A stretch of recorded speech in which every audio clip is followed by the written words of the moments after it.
بسم اللہ الرحمن الرحیم اللہم صلی علی محمد وآلہ وعطرتہ بعدد کل معلوم لک۔ سامعین و ناظرین، لیلۃ القدر میں اللہ تبارک و تعالیٰ کا لیلۃ القدر کے بارے میں یہ فرمان ہے، لیلۃ القدر خیر من الف شہر، کہ لیلۃ القدر 1000 مہینوں سے بڑھ کر ہے۔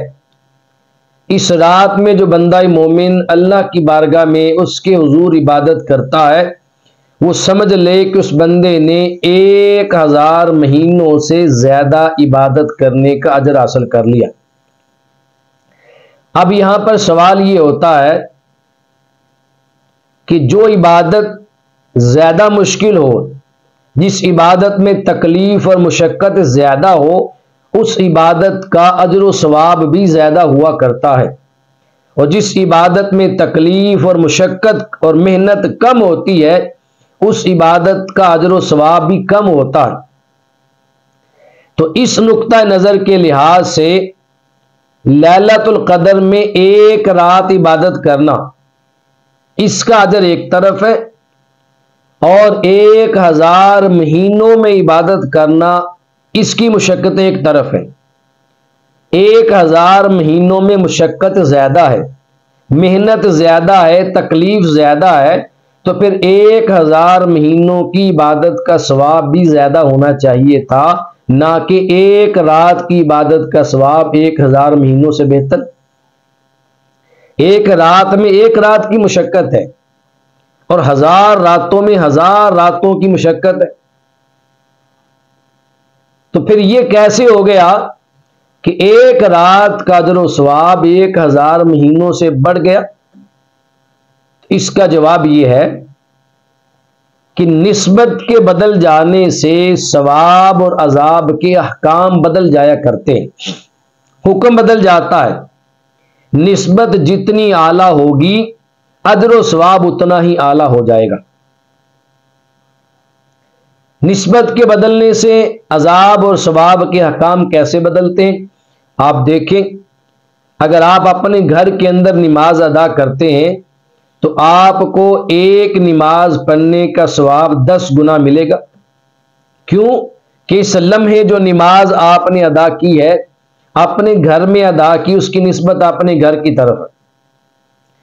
اگر آپ 1 نماز باجماعت ادا کر لیں تو آپ کو 1 باجماعت نماز ادا کرنے کا ثواب 10 گنا نہیں بلکہ 27 گنا دیا جائے گا۔ وہ کیوں؟ اس لیے کہ پہلے جو آپ نے نماز پڑھی ہے وہ اپنے گھر میں پڑھی ہے، نسبت گھر کی طرف تھی، اکیلے پڑھی ہے۔ اب آپ نے نماز باجماعت ادا کی ہے، آپ کی نسبت جماعت کی طرف ہے، نسبت اعلیٰ ہو گئی ہے، بڑھ گئی ہے، تو آپ کا اجر و ثواب بھی نسبت کے بدلنے سے بڑھ گیا، احکام بدل گئے۔ اب اگر آپ وہی نماز کسی جامع مسجد کے اندر باجماعت ادا کرتے ہیں تو آپ کو جامع مسجد میں 1 نماز ادا کرنے کا ثواب 500 گنا تک دیا جائے گا۔ 500 گنا نماز کا ثواب، نماز 1 پڑھی ہے، اجر و ثواب 500 گنا ہے۔ تو نسبت بدل جانے سے احکام بدل جاتے ہیں۔ اب نسبت بدلی، جامع مسجد کی جانب نسبت ہوئی تو اجر و ثواب بڑھ گیا۔ اسی طرح میرے آقا صلی اللہ علیہ وسلم کا فرمان ہے، جس بندے نے مسجد اقصی بیت المقدس میں 1 نماز ادا کی تو وہاں کی 1 نماز 25,000 نمازوں کے برابر۔ اگر آپ کی نسبت جو نماز پڑھ رہے ہیں اس نماز کی نسبت مسجد اقصی کی جانب کر دی جائے تو اجر و ثواب بدل جائے گا، بڑھ جائے گا۔ نسبت بدلی ہے، ثواب 25,000 نمازوں کا ہو جائے گا۔ اب حضور فرماتے ہیں، جس بندے نے میری مسجد نبوی میں 1 نماز ادا کی تو اس کا اجر و ثواب، 1 نماز کا اجر و ثواب 50,000 نمازوں کے برابر ہے۔ اب نسبت مزید اعلیٰ ہو گئی، نسبت بدلی تو حکم بدل گیا، اجر و ثواب زیادہ ہو گیا۔ حضور کی مسجد میں نماز پڑھنے کا اجر و ثواب 1 نماز کا 50,000 نمازوں کے برابر ہو گیا۔ کعبۃ اللہ کی مسجد حرام میں ایک نماز پڑھنے کا ثواب 1,00,000 نمازوں کا اجر و ثواب ہے۔ نسبت بدل گئی، حکم بدل گیا۔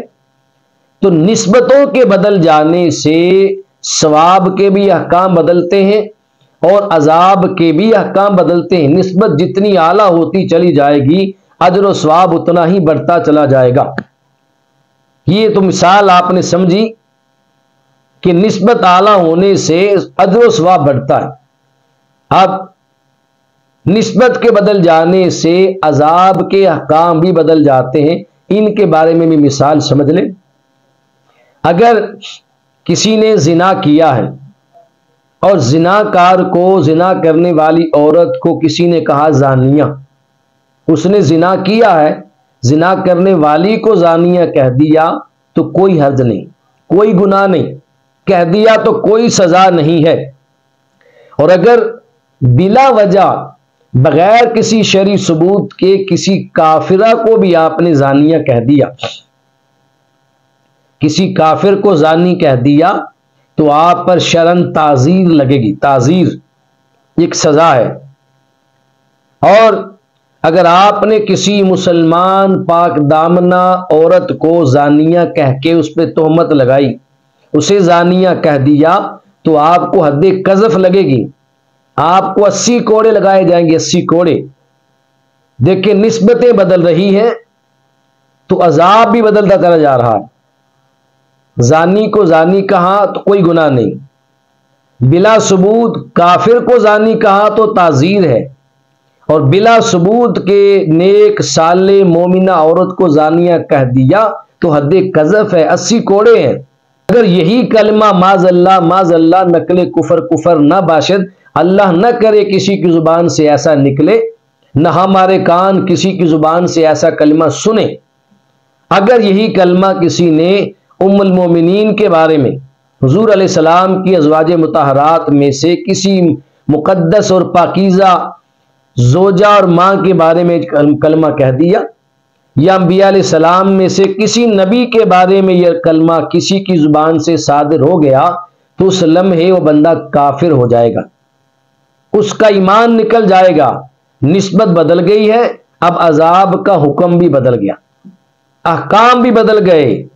تو نسبتوں کے بدل جانے سے عذاب اور ثواب کے احکامات بدلتے ہیں۔ نسبتیں اعلیٰ ہوتی چلی جائیں گی، ثواب بڑھتا چلا جائے گا۔ نسبتیں اعلیٰ ہوتی چلی جائیں گی، اگر ان کی توہین اور بے ادبی ہوئی تو عذاب بھی اللہ کی بارگاہ میں بڑھتا چلا جائے گا۔ یہ اعتبار کیا گیا ہے شب قدر کے اندر، لیلۃ القدر کی عبادت میں ایک رات کی عبادت کا اجر و ثواب 1000 مہینے سے بہتر کیوں ہے؟ اس لیے کہ 1000 مہینوں کی عبادت کی جو نسبت ہے وہ بنی اسرائیل کے بادشاہوں کی طرف تھی۔ وہ 1000 مہینے عبادت کریں تو 1000 مہینوں کی عبادت کی نسبت ان کی طرف، اور ایک رات کی جو عبادت ہے اس کی نسبت امت محمدیہ کی طرف ہے۔ امت محمدیہ کی نسبت بنی اسرائیل کی نسبتوں سے بڑی ہے، اس لیے کہ بنی اسرائیل کے پاس باقی انبیاء کی نسبت ہے اور امت محمدی کے پاس محمد رسول اللہ صلی اللہ علیہ وسلم کی نسبت ہے۔ نہ کوئی حضور سے بڑھ کر ہے اور نہ کوئی نسبت حضور سے بڑھ کر ہے۔ تو جب نسبت حضور علیہ السلام کی سب سے بڑی ہے تو حضور علیہ السلام کی نسبت سے جو عمل کیا جائے گا وہ عمل بھی سب سے بڑا ہوگا، اور جو عمل سب سے بڑا ہوگا اس عمل کا اجر و ثواب بھی سب سے زیادہ ہوگا۔ اسی لیے امت محمدیہ کو ایک رات میں 1000 مہینوں سے زیادہ اجر و ثواب ملتا ہے۔ کم عبادت پر زیادہ اجر اللہ کی بارگاہ سے دیا جاتا ہے۔ رب کائنات اس رات میں خوب اللہ کی عبادت کر کے ہمیں کم وقت میں زیادہ اجر و ثواب حاصل کرنے کی اور اپنے رب کو راضی کرنے کی توفیق اور سعادت نصیب فرمائے۔